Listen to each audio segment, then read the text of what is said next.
Bonjour paysans et paysannes de Côte d'Ivoire, bonjour paysans et paysannes d'Afrique. Je suis Marcel Tia, président du Conseil national des syndicats agricoles de Côte d'Ivoire, le CONASACI, et membre du Conseil de gestion des générations Bruce Plus, chargé des coopératives agricoles en Afrique. Nous sommes aujourd'hui lundi 18 août 2025, fidèles à notre rendez-vous de toutes les semaines. Aujourd'hui, nous voulons continuer de dénoncer la forfaiture qui est en train de s'installer dans la filière café-cacao en Côte d'Ivoire. Ça fait plusieurs mois que nous dénonçons, nous décrions le processus de mise en place de l'interprofession café-cacao en Côte d'Ivoire qui a été biaisé. Et finalement, nous comprenons que c'est le DG, l'actuel DG du Conseil café-cacao qui est derrière toute cette mascarade. Parce que, bien évidemment, il n'a pas envie qu'on découvre toutes les gabégies, tous les détournements probables qui peuvent avoir lieu dans la filière café-cacao.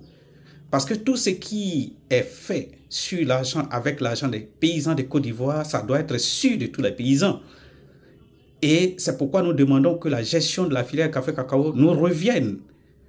Mais malheureusement, les gens ils continuent de croire qu'ils peuvent imposer quelqu'un, un transformateur, un prestataire des services du Conseil café-cacao qui est transformateur. C'est ce dernier-là que les gens veulent imposer comme étant le président des paysans de Côte d'Ivoire. Voilà ce qui est en train de se tramer et qui est en voie d'être légalisé. C'est-à-dire que c'est le faux qui est en voie d'être légalisé en Côte d'Ivoire.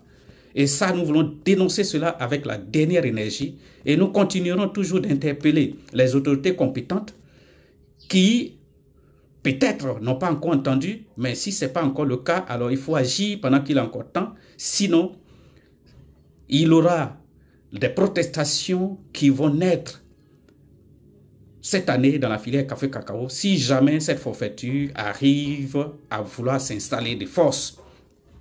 Les paysans de Côte d'Ivoire, nous allons faire tout ce qui est possible légalement pour faire barrage à une forfaiture pareille. Même si certains camarades ont choisi de se vendre pour des petits postes, même si certains camarades ont choisi de faire comment on appelle ça, un soi-disant entente dans le faux. S'il y a la vérité, on peut s'entendre sur la vérité, mais on ne peut jamais s'entendre sur ce qui est faux. Une forfaiture, une organisation qui est née en janvier, dont le récépissé a été donné en février 2025, ne peut pas venir aujourd'hui damer le pion à plus de 86 organisations qui existent depuis 2011 jusqu'à aujourd'hui pour qu'on dise que c'est cette organisation qui est la meilleure, qui peut diriger la filière café-cacao de Côte d'Ivoire. Nous voulons confier tout cela à Dieu Tout-Puissant pour qu'il se charge de chacun de nous.